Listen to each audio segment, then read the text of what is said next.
Everyone, আসসালামু আলাইকুম। Welcome back to my channel সাজেস লাইফস্টাইল। ঈদ মোবারক। কেমন আছেন সবাই? অবশেষে ঈদের দিনের ব্লগ ভিডিওটা আপনাদের সাথে শেয়ার করে ফেললাম। তো এইবার হচ্ছে আম্মুর এখানে ঈদ করছিলাম, এই জন্য ঈদের দিনে অনেক কিছু তৈরি করেছিলাম।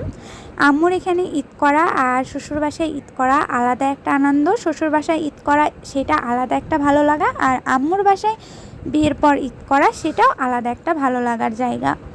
তো যাই হোক, এই তো এখন আমি ঘুম থেকে উঠে গেছি। আর আগের দিন রাতে কেন জানি না আমার একদমই ঘুম আসছিল না, প্রায় 4টার দিকে ঘুমাইছিলাম। আর এখন উঠলাম। উঠে আগের দিন আমি যেহেতু অনেকটাই কাজ এগিয়ে রাখছিলাম, এর জন্য ওই রকম প্যারা নিতে হয়নি আমাকে। এখানে আমি বিরিয়ানি করব, এই জন্য বেরেস্তাটা রেডি করে নিচ্ছিলাম।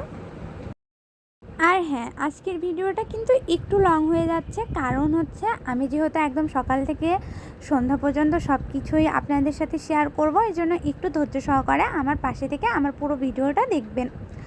এখানে এই তো আমি মাটন বিরিয়ানি করব, এই জন্য স্টেপ বাই স্টেপ আমি সবগুলো কাজ করে নিচ্ছিলাম। আমি আম্মুকে দেখিয়ে দিচ্ছিলাম, আম্মুই করে দিচ্ছিল আমাকে, আর আমি তো ক্যামেরাম্যান হিসেবে রয়ে গেছি ক্যামেরাটা ধরে। যাই হোক, প্রথমে আমি একটা লেয়ার কিন্তু দিয়ে দিয়েছি, তারপর আবারও আরেকটা লেয়ার দিব, এর জন্য মাংসটা দিয়ে দিলাম, দিয়ে আবারও এর উপরে সব কিছু দিয়ে আবারও রাইস দিয়ে আবারও একটা নতুন করে লেয়ার দিব। তো এই মাটন বিরিয়ানির রেসিপিটাও আমি আপনাদের সাথে শেয়ার করব সময় করে একদিন ইনশাল্লাহ। আর এই যে এখন আমি আবারও রাইস দিয়ে দিচ্ছি, আর রাইস দেওয়ার পর উপর দিয়ে আবারও একটু কিশমিশ, কাজু বাদাম, বেরেস্তা সব কিছু দিয়ে দিলাম, আর কালারিংয়ের জন্য একটু দিয়ে দিলাম ফুড কালার। তারপর এই যে দেখতেই পাচ্ছেন আমার মামাম চলে আসছে, বড় ভাইয়ার মেয়ে, এটা বড় ভাইয়া, ভাবি আর তার মেয়ে। অবশ্য এর আগেও আমি এর পরিচয়টা আপনাদেরকে দিয়েছি আমার ভিডিওতে, এর আগেও আমি মামামির অনেক ভিডিও দিয়েছি।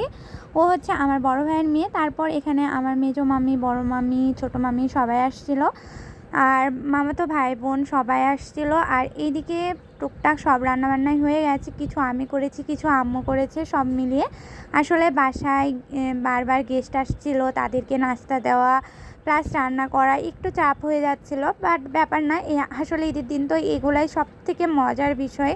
বাসায় সবাই আসবে, তাদেরকে খাওয়াবো, আমরা গল্প করব, সবার সাথে দেখা করব, এগুলাই আসলে ঈদের মজা। তো এখানে সব রকম রান্না আমার হয়ে গেছে। এখানে আমি করেছি গমের শ্যামাই, নবাবী শ্যামাই, কাচ্চি বিরিয়ানি, রোস্ট, টিকিয়া, আরও অনেক কিছু, মতিচুরের লাড়ু, সব কিছুই আপনাদের সাথে শেয়ার করলাম।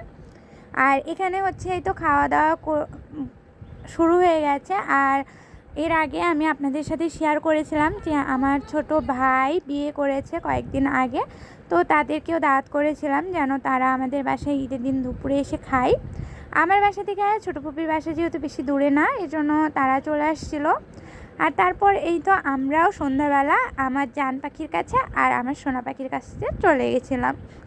আর এখানে গিয়ে যেহেতু ও আরি পাখিকে এখনও দেখেনি, তাই ও বারবার বলছিল যে চলো গিয়ে দেখে আসি। আর এই তো আপুর বাসায় গিয়ে ওর সাথে একটু সময় দিলাম। তারপর এখানে আন্টি আমার পছন্দের পিঠা বানাচ্ছিল, এখানে আন্টি চিতই পিঠা বানাচ্ছিল। চিতই পিঠা আমার খুবই পছন্দের পিঠা, আন্টি জানে, এজন্য আমি যাওয়ার সাথে সাথেই পিঠা বানানোর প্রস্তুতি নিয়ে নিয়েছে। আর এই তো এখানে হচ্ছে আন্টি চিতই পিঠাগুলো বানানো হয়ে গেছে, আমরা এখন খাওয়া দাওয়া করে নিচ্ছিলাম।